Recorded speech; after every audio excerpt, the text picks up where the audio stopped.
right, so the first video, we done it in Douglasville. That's where I was living. As I was getting ready for that video, I had to calm my nerves down. I was in full-blown active addiction. So I was smoking fentanyl and methamphetamines during that time. And then right before we filmed, I actually ducked down in a bush and pulled out my stuff out of my bra and smoked. And then the whole time I was, during the video, I was twiddling with my vape because I was so anxious and just wired up at the same time.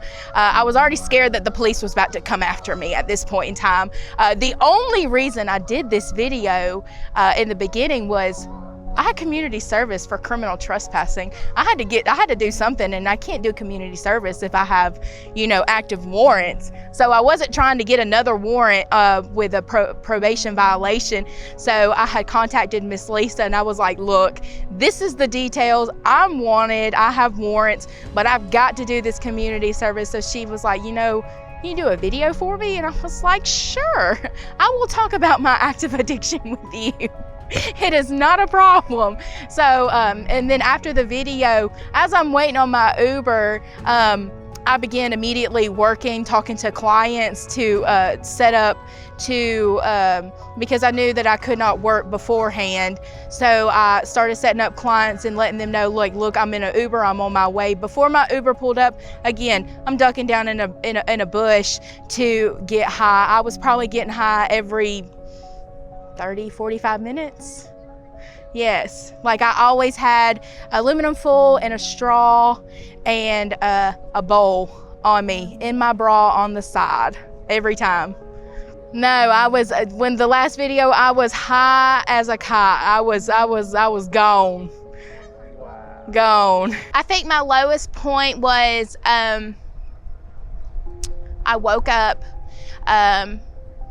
to a hotel room, in my hotel room, and you read the room and you know that something happened, but you don't remember what happened. And all I wanted to do was get high, but I wanted my mama. I wanted my mama so bad. Like, I was so scared. I didn't know what to do. I was wanted, so it's not like I could just go tell the police what happened, nor to mention did I think they were even going to believe me, because I myself didn't even know what happened. I was getting videos and pictures of my youngest, and I wasn't even allowed to see him. Generally, I really didn't even want to see him. I had to, after, I got sober, I had to build that relationship with my son, because I was so in my addiction that I didn't even have a relationship with my son. That mother instincts just wasn't there for me. So how I was, when I woke up, I didn't feel like I normally would feel after waking up from doing my, doing fentanyl or whatever. It didn't look like I just had nodded out. There was bottles everywhere. There was cigarette butts. I didn't smoke cigarettes at that time. I just used a vape. It looked like there had been a humongous party in there. I had no clothes on. My room was, my door was cracked open. So someone obviously had came in.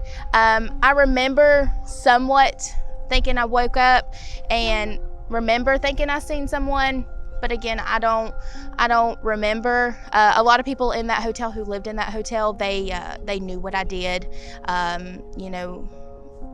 I would buy drugs from them, they buy drugs from me. So they knew what was going on, and sometimes they would come up in my room and hang out with me or whatnot. So, I'm assuming, the worst, just by reading the room. That's what it had looked like. So the second time, I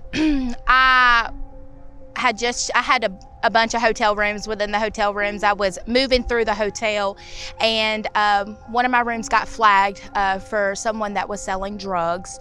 And so the cops came there and realized that the room was booked in my name and seen that I had active warrants. So they were walking through the hotel looking for me. People were texting me from people that were in my room saying, look, they're looking for you, they found you. First I ducked under my friend's couch, and I was like, I ain't going, this ain't happening, I'm running. And I just, I had a friend there that was just like, why don't you just get it over with? You cried like 2 nights ago saying you wanted to be done, you wanted to be off of it, you've been tapering yourself down, why don't you just get it over with? So I went back to my main room. I dressed in my whites, because if you go to jail and if you have white underwear, white bra, white socks, white shirt, pretty much your thermals, you get to keep them. So I dressed in my whites, was walking through the hotel room. I was about to let my friend know that I was gonna go turn myself in, and he was standing right there. And so I looked at the cop and he said, "You are Kaci Haehnlein?" And I said, "Yes, I am." I said, I'm here to turn myself in. He's like, "Okay." So we cuffed me up. We put me in the back of the Douglas County Jail. I actually probably was close to overdosing in that jail. I decided that I was going to take some with me, and I ate it in the back of the cop car. So by the time I got booked in through Douglas County, the only thing I remember is them giving me a shower to wipe off the drugs from my pants. They couldn't prove that's really what I was doing, but they knew that I was messed up. And then Carroll County came pick me up. And I knew I was really bad off whenever I got to Carroll County, and I woke up and I had peed all over myself. I mean, it was so bad. I told the cop that, you know, checked me and made sure I didn't have no contraband or whatever. I was like, "Look, I'm just gonna fair warn you, put some gloves on, because I peed all over myself. Just go ahead and give me the orange." So wearing the whites and all that stuff was completely pointless because I peed all in them just from being so. So the first time I got sober, and we did a lot of filming and working with Miss Lisa Merrill, I was more forced to get clean. I really kind of just wasn't done. I just created my own program. I worked the program, but also my daughter had passed away, and so it was really, really hard on me. So getting clean this time, I don't think about getting high as much as I used to. Of course, it's a thought that it's a lifelong battle that you fight with yourself. You know, it's a thing to be sober every day. You work it one day at a time. But today, this time I actually accomplished things. Accomplished rehab, accomplished. I'm in a accountability court. Working through that, and I actually have custody of my children this time. I'm actually able to see them and be a part of them and live life as it was my last, but do it sober. So during my addiction with motherhood, I thought I was being a mother because I was sending diapers and wipes, and I was Uber packaging them. But what I've known now is there's so much more to just financially taking care of your child. It's loving your child, putting a bedtime routine with me and my son is like the most beautiful thing. We take baths. We get in the bath, and at nighttime he lays in the bed with me and we cuddle. And for him to cuddle me, it means the most. To be able to go to his daycare events, see milestones, watching him, change what his interests are. Last week we were all about cars, and now we're about monsters. So just seeing that change is amazing, because there was a time that all these changes were happening. My oldest son, he was into Sonic, and I bought him a pair of Sonic shoes, and I was a year late. So, being able to see the change and be present. This was my first Christmas getting my son, my kids, anything for Christmas. And it was amazing. I think I was more happy to wake up Christmas morning than my son.